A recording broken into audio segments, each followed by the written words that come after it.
Welcome back to the Dry Fire Journal. This is day 329. My 6-hour 226 is completely clear and nothing in the magazine well. Yesterday I talked about getting schooled on grip, and so today I want to give you some basics. Number one, right off the bat, has this changed what I'm going to be teaching when I'm working with new students? Probably not. Has this changed what I'm going to be teaching for concealed carry? Probably not. Will you get a lot of this at the test? Yeah. And in fact, you've already had some of it. So yesterday we talked about how the gun recoils, and yes, slide runs back. Yes, barrel tips up. Yes, locking block's a big deal. But I have taught and have heard taught by lots of different people that I trust and that are fantastic instructors, that we really want to focus on right here in order to mitigate the recoil impulse, or at least the rising effect of the firearm in recoil. What I was informed of yesterday, and if you didn't watch yesterday's video, just go back and watch it. What I found out from yesterday from a very trusted dude is that what we are experiencing here in recoil is actually an after effect of recoil. It is not a primary, it is an after effect. And we really want to think about getting our grip as high as possible up on the frame right here on both sides. We want to get as high as we can up in the frame, sinking the gun into our grip, because this is not about bore axis, but it is about maintaining the plane, the horizontal plane where the slide is going to run. And if I put all my pressure here, I am inducing a dip, a downward dip into the frame that does not necessarily have to be there. Why would I not teach this right at the very beginning? Well, because most people are scared to death of recoil, and I do think the thumb high forward double pinky power grip is one of the best ways I've ever seen to help people overcome their fear of recoil and be able to run the gun quickly. That's why I'll probably continue to teach it. But for me, and we're just talking about me now, you can interpret as you wish, the grip that I'm experimenting with now looks something like this. It takes me a minute to build it because it's so brand new, but it looks something like this.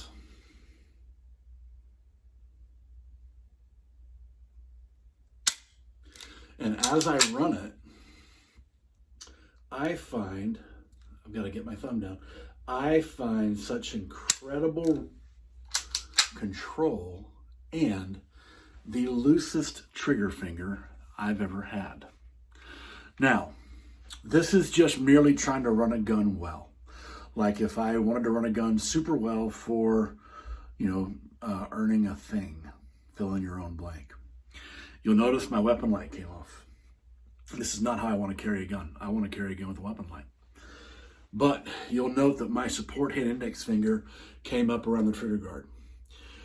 So my immediate pushback when my friend showed me this was, dude, you're going to push the front sight to your outside of your shooting hand when you coil. He goes, no, I'm not, because the reason why we have seen this pull is because we are having a pulling grip, and so the finger follows the arc of the hand.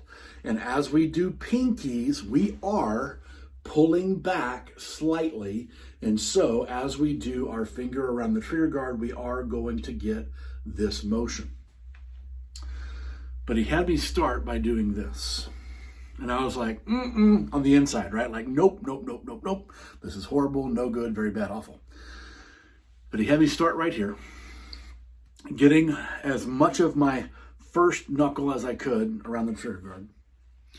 And that sunk the meat of my thumb right into the frame up high right here, which is where I didn't know that I had a severe gap.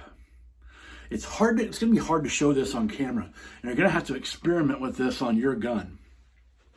But here's what I found with thumb forward, high, pinky pressure, all that stuff.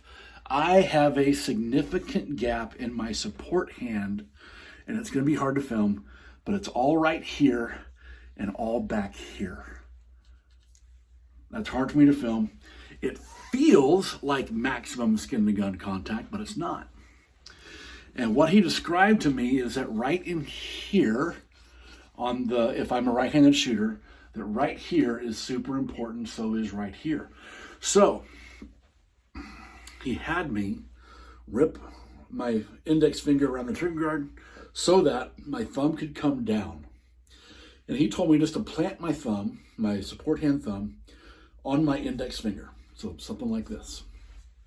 And then with my elbows out, I can get so much more pinching pressure right here and right here on the frame that now the slide is wanting to run super clean.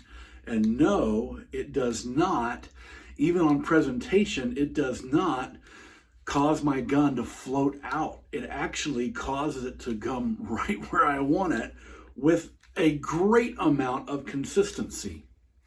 Even more so for me than this grip, which I have done many, many, many, many times.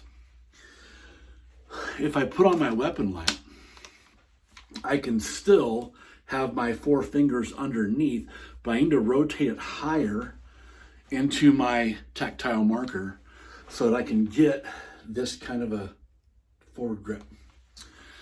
So, 2 key thoughts. My support hand needs to be pinching in, so my elbows are out. Not down like I've taught, but out like this.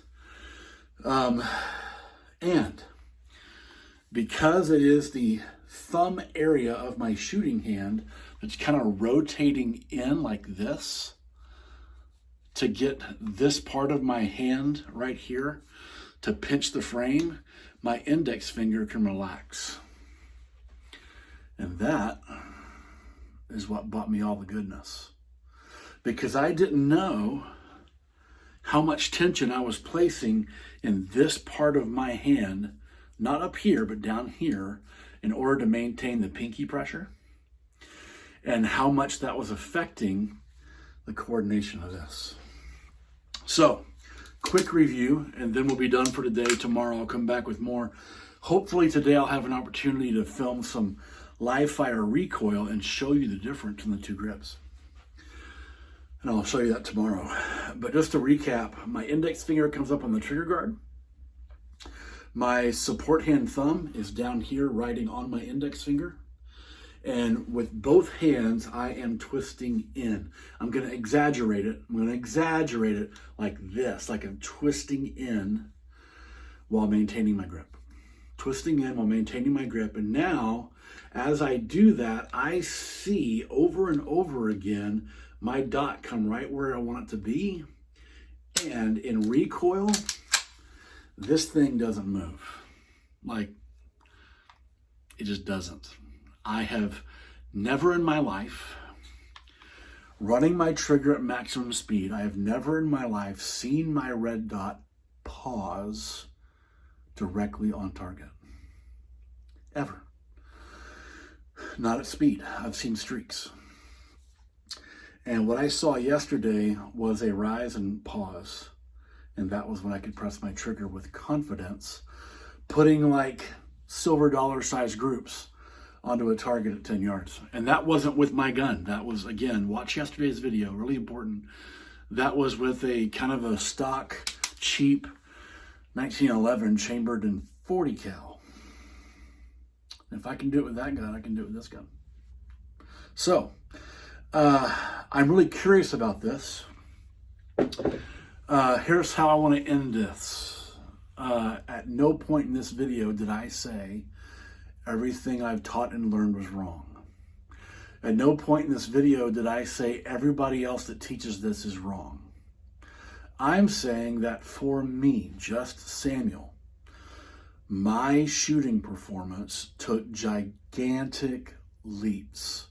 Like, I feel like I grew more as a shooter in a few hours yesterday morning than I have in the last year or so. Not in terms of draw, not in terms of transitions, not in terms of any of this stuff, but purely in terms of shooting at speed with intentional and very confident accuracy, like predictable accuracy.